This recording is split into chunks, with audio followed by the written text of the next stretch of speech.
Ayer por la tarde fallecía nuestro compañero Javier Navascués, una persona con una trayectoria profesional, académica y política impecable, consejero de la Cámara de Cuentas desde el año 2012. Dejó esa responsabilidad precisamente a raíz de que su enfermedad comenzara a darle ya problemas importantes. Y destacar desde nuestra organización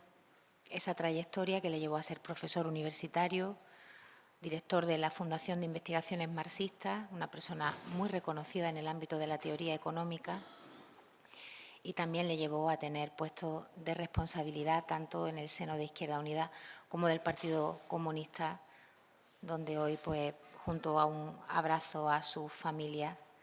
pues estamos viviendo con tristeza una pérdida irreparable, como les digo, tanto en lo político como en lo personal. Queríamos trasladarles nuestra preocupación con los anuncios que se han hecho desde la Consejería de Fomento y Vivienda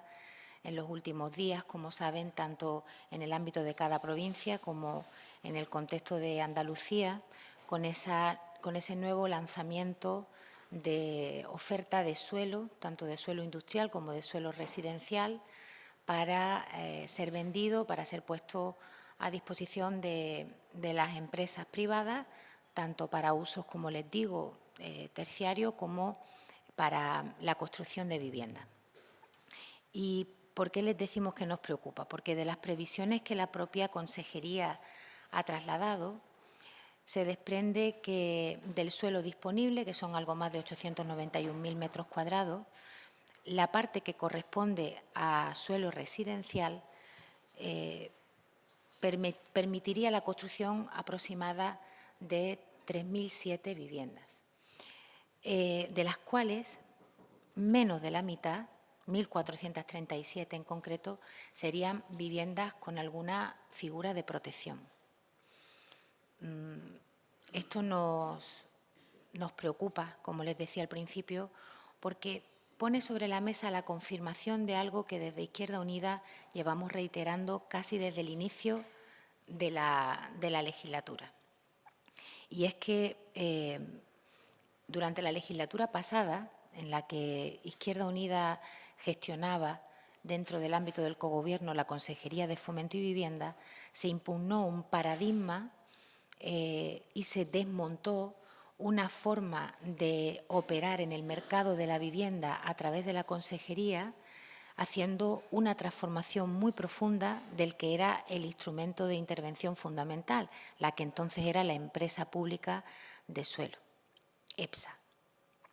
Aquella transformación en la filosofía, en los contenidos y en la praxis política de la Consejería llevó a la creación, a la conversión de EPSA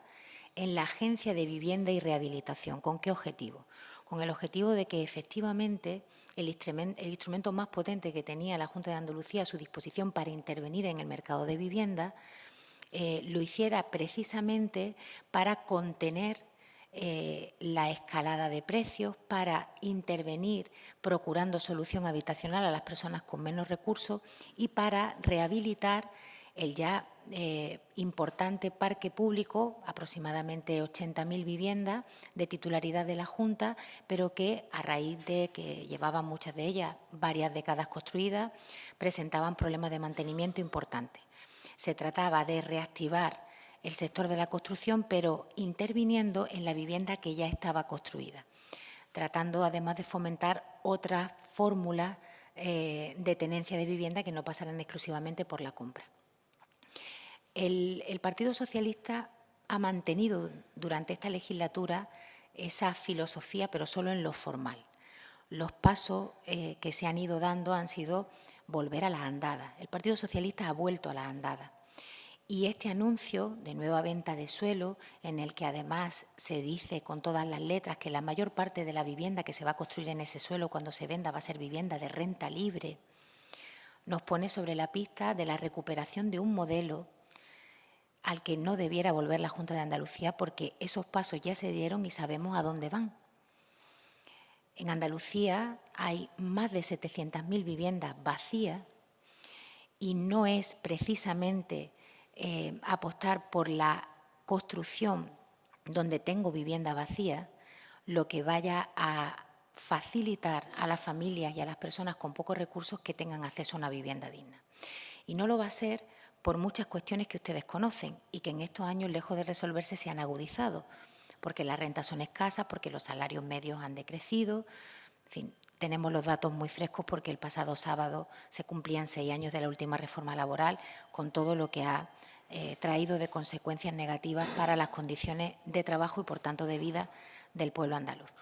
El problema reside en que, lejos de intervenir para enfriar un poco el mercado del alquiler, Abra interviene calentándolo. Y esto dejando pasar elementos sobre los que la Junta de Andalucía debiera estar trabajando con urgencia. De hecho, y al hilo de esa preocupación, es que nuestro coordinador, nuestro portavoz, Antonio Maillo, dedica la sesión de control a la presidenta Susana Díaz precisamente a hablar de los problemas que ya hay sobre la mesa, que ya son ciertos, que ya están generando tremendas dificultades en distintos sectores,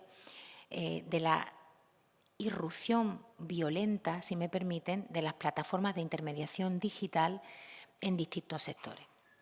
Y en el ámbito concreto de la vivienda, con unas consecuencias tremendas y ya palpables en grandes ciudades de Andalucía, especialmente en Málaga y en Sevilla. Esa mal llamada economía colaborativa está provocando un boom de alquileres turísticos en el ámbito del sector de la vivienda, al que les hacíamos referencia por el anuncio que hacía Abra, que en estas dos ciudades especialmente, pero ya también en algunas otras, está provocando un incremento de los alquileres extraordinario. Está despoblando de población local los centros. Está modificando bruscamente la fisonomía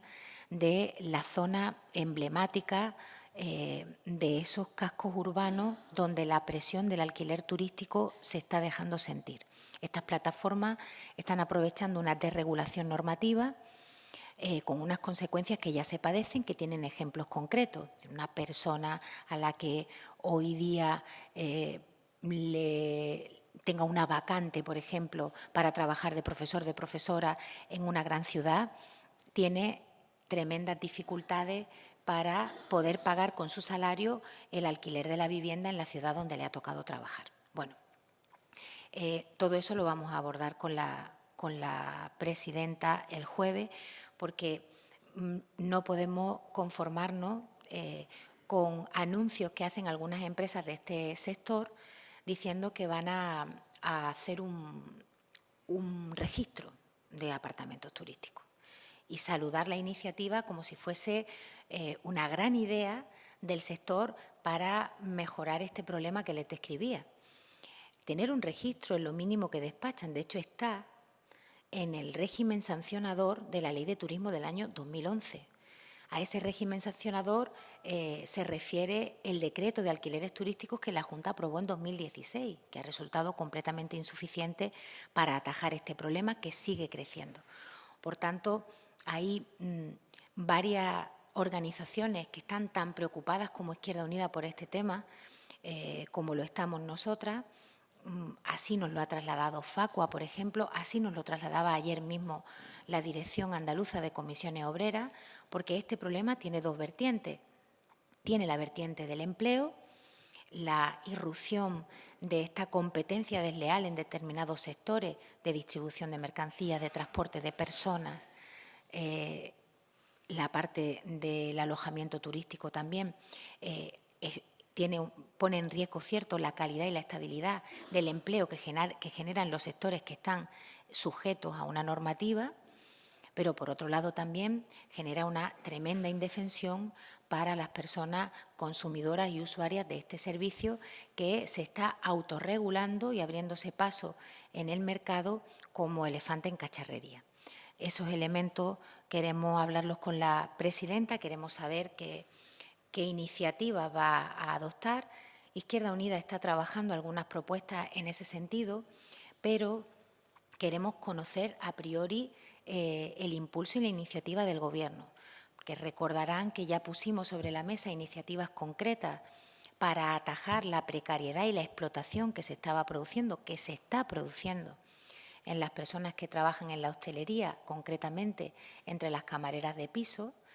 Hicimos el trabajo, la presidenta nos pidió las propuestas, se las presentamos y deben estar en algún cajón de algún despacho porque no se han puesto en práctica y no han surtido ninguno de los efectos tan deseados y tan necesarios en ese sector. Por tanto, tenemos avanzadas algunas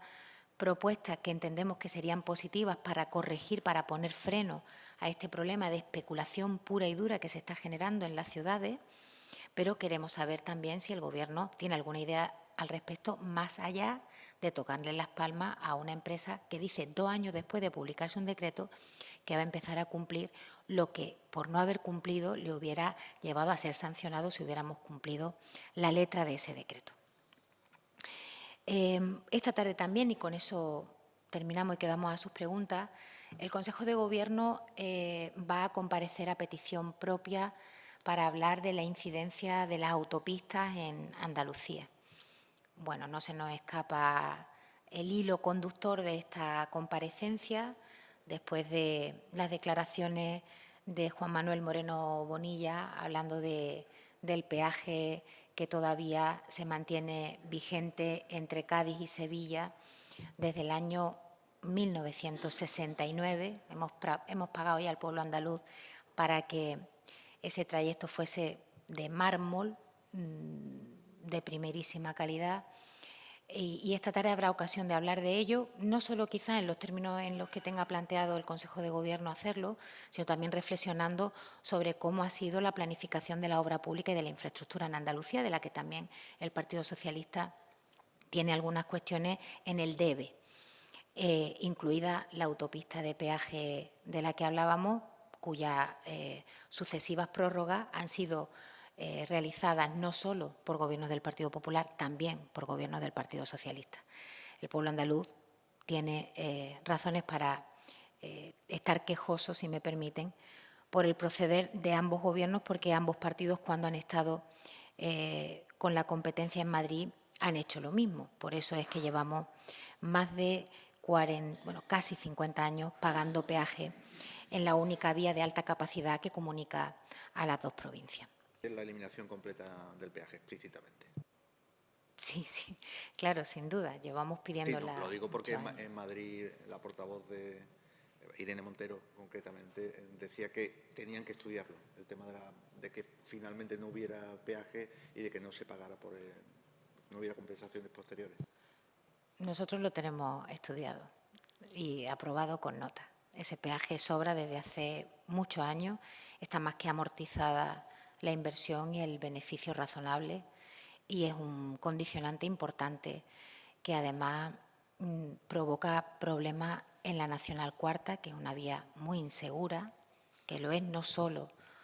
porque el tráfico pesado la utiliza para eludir el peaje, también lo es porque hay un exceso de tráfico pesado en la Nacional Cuarta debido a que no hay electrificación ferroviaria desde el puerto de Algeciras. Esto es un gran puzzle, pero la mercancía que sube desde el puerto, que aproximadamente mueve 600.000 camiones al año, cuando sube buscando Coslada y Plaza, los dos centros de distribución comercial del interior de la península, lo hace por la Nacional Cuarta. Entonces, bueno, esto es urgente, hay que eliminar ese peaje.